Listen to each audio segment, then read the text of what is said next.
Until now, I've never told anyone about this. I still don't know if I should risk posting it publicly, but this is a throwaway account, so I'm hoping it doesn't come back to bite my loved ones in the ass. This is the story of the dumbest thing I ever did. This is the reason I will suffer under the weight of guilty conscience for the rest of my life. My best friend in grade school was a guy who lived in my neighborhood. He was the same age as me, but had some emotional instability when he was a kid. He was taken out of school for a year or two. After that, he was homeschooled. So I used to joke with him that he could say he was in whatever grade he wanted. For the sake of anonymity, I'm going to call him Frank. I hated scary movies, but Frank loved them. When I would stay overnight at his parents' house, he would keep me up for hours explaining the plots of his favorite movies. I found guilty pleasure in sitting on edge, hearing about the taboo tales my psych forbid for me from seeing. I refused to watch them, but he could tell I was eager for the thrill. Finally, he convinced me I could handle it, and I watched Signs, falling instantly in love with the adrenaline rush that came from being afraid. Over the next year or so, we kept pushing each other to find the next, newer, scarier film. The Ring, The Hills Have Eyes, The Strangers, The Descent. Eventually, we got into some pretty messed up foreign and indie films, but the high was always fleeting, and we yearned for something more real. And that's when he started hanging out with a new guy from work. I saw less and less of my buddy, and grew a little jealous. Frank would barely spend time with me, and when he did, he rarely wanted to talk about demons or ghosts or slashers. Instead, he would brag about the kill streak Derek got in Battlefield, or how they completed the co-op campaign in Call of Duty with 0 deaths. Eventually, we just stopped hanging out altogether. God, I miss Frank. But no one else had as many things in common with me, and when I talked about even the less grotesque films that had tantalized my darker side, I was met only with revulsion. I needed a way to win back Frank's friendship. If I could scare off Derek in the process, all the better, right? I began to research locations near our hometown that were known to be haunted. At first, it was much easier to get a cheesy ghost hunter video, all shot with seasoned cameramen and heavily edited. But I dug deeper and searched longer. Eventually, I got a tip from a friend I made on a forum dedicated to the macabre. About an hour and a half north of us, there was an old building that had been abandoned since the 1970s. In the early 1800s, it was built as an orphanage. After about 6 decades of operation, allegations of neglect and abuse arose. The place was closed for a few years and reopened after the First World War, this time as a mental hospital. In the late 60s, despite an immaculate record, it was closed. A frustrated orderly set the place ablaze in protest to the loss of jobs. A burned-out mental hospital that was once a miracle orphanage. It seemed too good to be true. That Saturday, I did a daytime scouted mission to scope out the place. Sure enough, the red brick complex bore all signs of its history and abandonment, including scorch marks around the windows, slumping holes in the roof, and a fence clearly posted "No Trespassing" sign. On the way home, I called Frank. I explained the situation to him and told him we had to check it out. "Feel free to invite Derek," I added, coy as hell. It took 2 weeks to finally get our plan together, but we met in my garage and began to pack. We each brought a flashlight, and Frank and I packed our folding knives, just in case. Derek insisted we take a handheld radio, just in case we didn't have cell reception that far in the city. It was probably about 11:30 p.m. when he finally slipped back inside and stole the keys to my parents' conversion van. First, we hit up 7-Eleven for Mountain Dew and other snacks. And then we began our trek north. "Wake up," I whispered, shaking Frank gently. Groggy eyes met mine before he sat up and stretched. "Are we here?" he yawned. I nodded and woke Derek. Confession, I was less gentle with him. I'm up. Jeez," he mumbled. I parked the van off the road next to the fence to use it as a platform to get over. but we found a loose picket and clambered through. The grass reached for our thighs like spider legs, grasping at us with sticker burrs. The set of buildings loomed ahead. Paneless windows stared at us, the empty eye sockets of a corpse. A blinding light went off to my right, and I lost the world in a swirl of reds and greens. What the hell? Sorry, guys, I forgot to turn off the flash, Derek whispered. I would have punched him in the arm, but Frank did it for me. Idiot, Frank said under his breath. We continued. It took a good half an hour, but we eventually found a door that was unlocked and slunk into the guttered structure. It wasn't until later when I realized how strange it was that there was no graffiti on the walls. Surely an old place like this should have had a prime spot for stupid kids, just like us, to come tag as their turf. However, the walls bore no decoration, save a thick layer of char.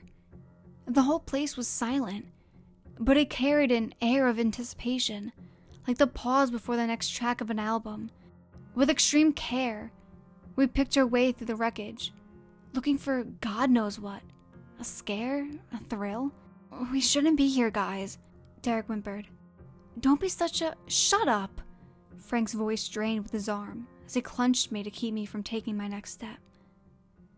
I listened intently to pick on whatever Frank had heard. Nothing. I could practically hear my blinks.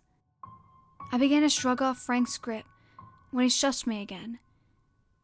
In the backlash of our light, I could see his eyes moving around, scanning the room with a fury of intensity I'd never seen in him before.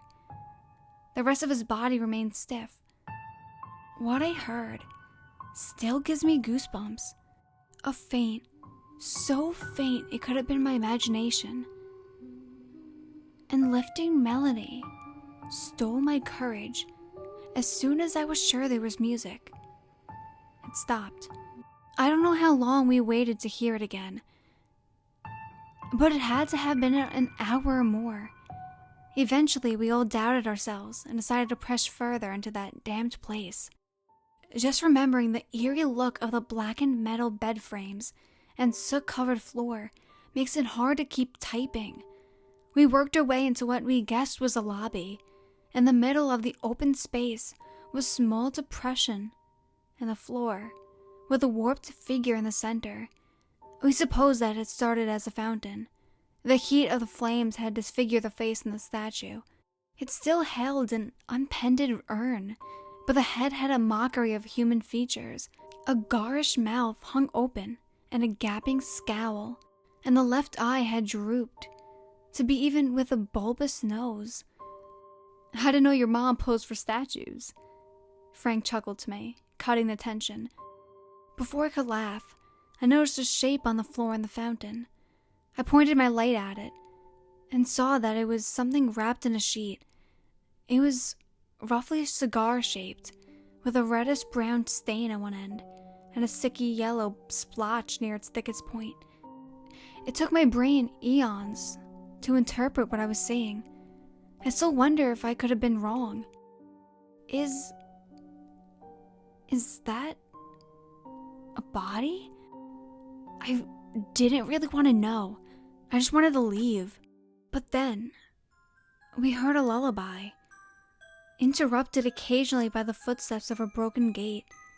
Clump, scriff. Clump, scriff. Clump, scriff. Someone or something was limping around on the floor above us. Our eyes began to tear up as I listened. Frank and I huddled close together, rigid with terror. The noise stopped, and a peaceless quiet fell. That's when we noticed Derek wasn't with us anymore. Crap. Let's get out of here. We have to find him, I rasped. Despite my dislikes for him, no one deserved whatever fate waited in those haunted ruins. But then we leave, Frank insisted. Hell yes. Having a specific goal gave us a boost in resolve. So guided by that devastating mix of hybrids, ignorance, and curiosity that plagues so many youths, we found a stairwell and ascended to the second story. There, The layout was much the same, as though it were the sights to be seen. We still heard nothing. Our confidence grew. We reached the end of the hall without any sign of Derek. I dreaded returning to the first floor. But we couldn't leave Derek, even if we weren't in an abandoned house of terrors. A burst of light came from the room we had passed earlier. Without incident, Derek. "Crap, that scared me," I said. "What kind of asshole sneaks off alone to take pictures during this nightmare? What a tool." Hey, I got an idea. Frank's grin would have shamed the devil. We both turned off our flashlights, which had begun to grow dim from the prolonged use anyway, and snuck back towards the room. Every few seconds, Derek's camera went off again. "How many pictures of that one room does he need?" I said.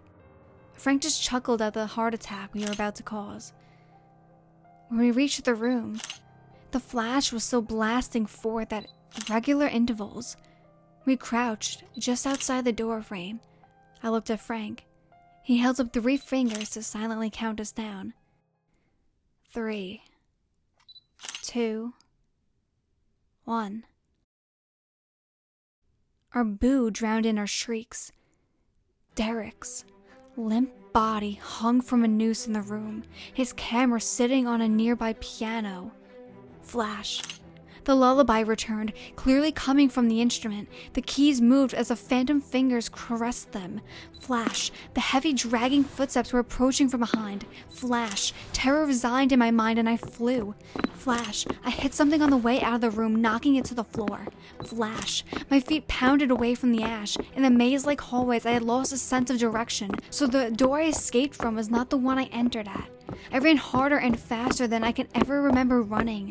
I didn't have time to find another loose plank. I scrambled over the fence before continuing to flee. Eventually, my legs gave out. I lay in the dirt till the sun came up. Only then did I hobble back to my van and drive home. I don't know what happened to Frank.